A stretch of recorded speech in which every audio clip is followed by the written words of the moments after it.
Hello friends, thank you very much for stopping by our channel. We pray that you and your family always remain mindful and peaceful, and that the light of the Buddhas of the 10 directions continues to shine upon you. Dear friends, take a deep breath and exhale slowly. In this very moment, as you sit here listening to these words, where is your mind? Is it wandering in the worries of tomorrow? About the bills that need to be paid, the bitter words of a colleague, or a broken relationship? We live in a modern world where material comforts are greater than ever before. We have bigger houses, but families have grown smaller. We have many ways to connect, yet we feel profoundly lonely. Why is it that when we get what we want, the happiness lasts only for a few moments, and then the same emptiness and sorrow return? 2,600 years ago, there was a prince named Siddhartha in ancient India. He was born into royal luxury, he had immense power, a beautiful wife, and a child. But he realized a harsh truth: whether a king or a beggar, no one can escape the rule of old age, disease, death, and suffering. He left everything behind, wore the torn robes of a monk, and went into the dense forests to find the path of liberation for humanity. And after 49 days and nights of meditation under the Bodhi tree, he attained enlightenment. He became the Samyaksambuddha, Lord Shakyamuni Buddha. The first sermon he gave to the 5 monks, including Kaundinya, at the Deer Park in Sarnath, is called the Dharmachakra Pravartana Sutra, setting the wheel of Dhamma in motion. In that sermon, he gave humanity a map. The name of that map is the Four Noble Truths. The Buddha is not a deity to whom we pray for wealth. He is a great physician, the supreme healer of the soul.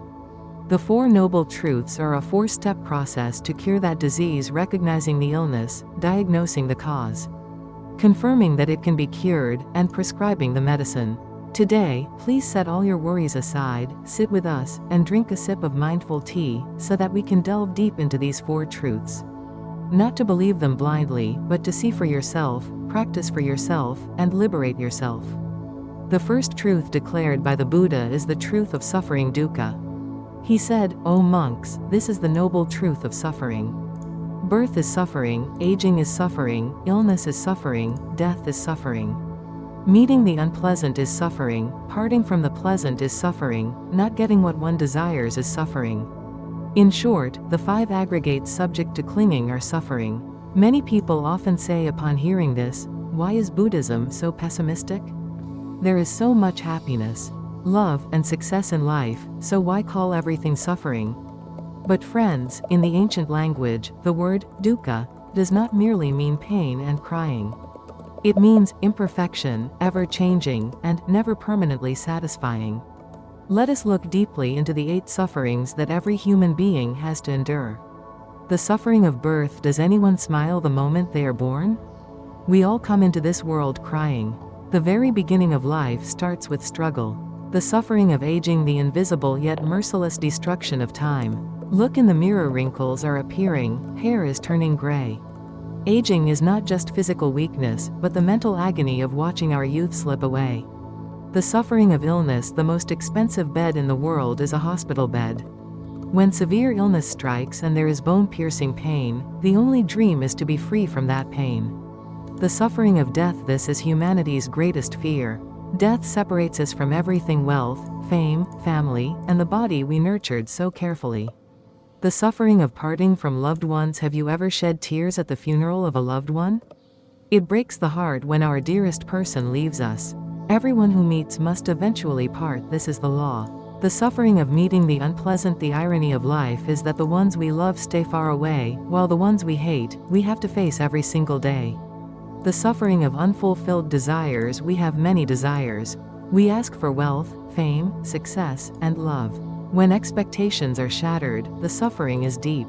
The suffering of clinging to the 5 aggregates. A human is made of 5 elements. Aggregates: form, feeling, perception, mental formations, and consciousness. These change every moment, but out of ignorance, we consider them I, or mine.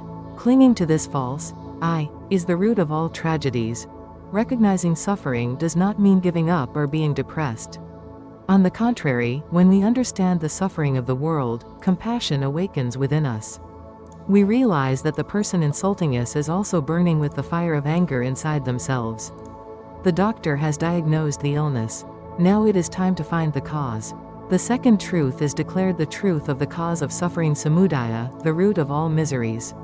The Buddha taught, the cause of suffering is craving, trishna attachment, which leads to rebirth, and accompanied by passion, seeks satisfaction here and there.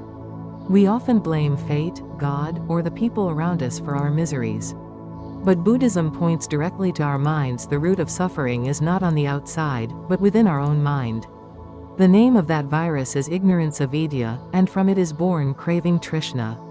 From ignorance and craving arise the three most toxic elements that destroy our lives. Often called the three poisons: greed raga, anger hatred dvesha, and delusion ignorance moha. Greed raga, human greed, is like a bottomless pit. We want money, fame, and beauty. Even in love, we are greedy. We want our partner to act exactly as we wish. The Buddha said, the fire of craving is burning the world. Anger hatred dvesha, when things do not go our way, the fire of anger flares up within us. Anger is the fire that burns down the entire forest of merit. When we are angry, the greatest harm is done to our own body and mind. Delusion ignorance moha. Delusion does not mean a lack of academic knowledge. Even a brilliant scientist can be afflicted by delusion. Delusion means not understanding karma, cause and effect, and impermanence anitya. It is because of this delusion that people fall into blind superstitions. As long as greed, anger, and delusion dominate our minds, we will continue wandering in the cycle of birth and death samsara, creating our own karma and reaping the fruits of our own suffering. If the teachings were limited only to the first two truths, Buddhism would indeed be very bleak. But no, the great physician smiled, and he revealed the third astonishing truth. The truth of cessation nirodha, the end of suffering. This illness can be completely cured. Cessation means the complete absence of greed, anger, and delusion. That state is called nirvana. Friends, there is a massive misconception here.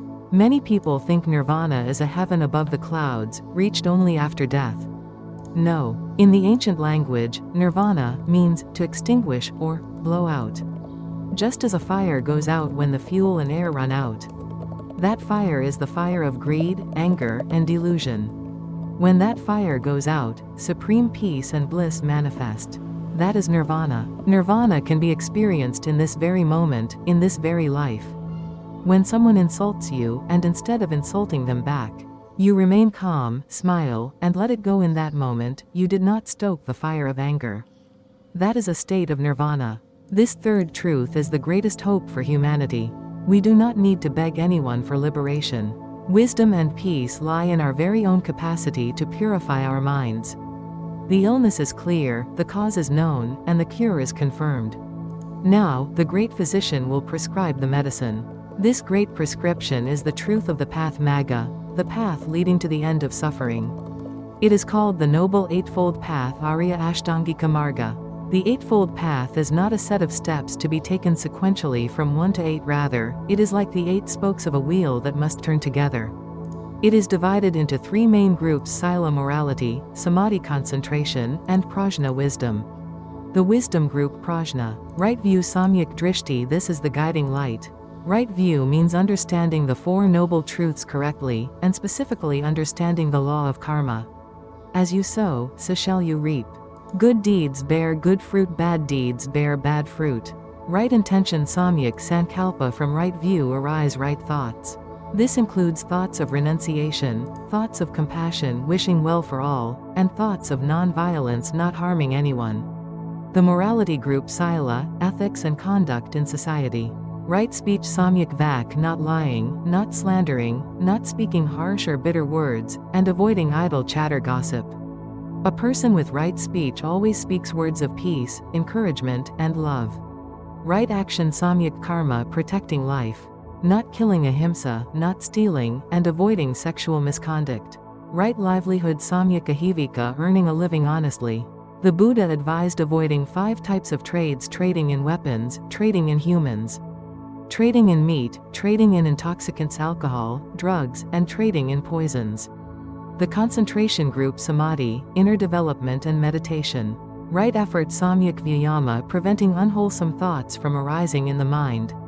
destroying unwholesome thoughts that have already arisen, generating wholesome thoughts, and maintaining them.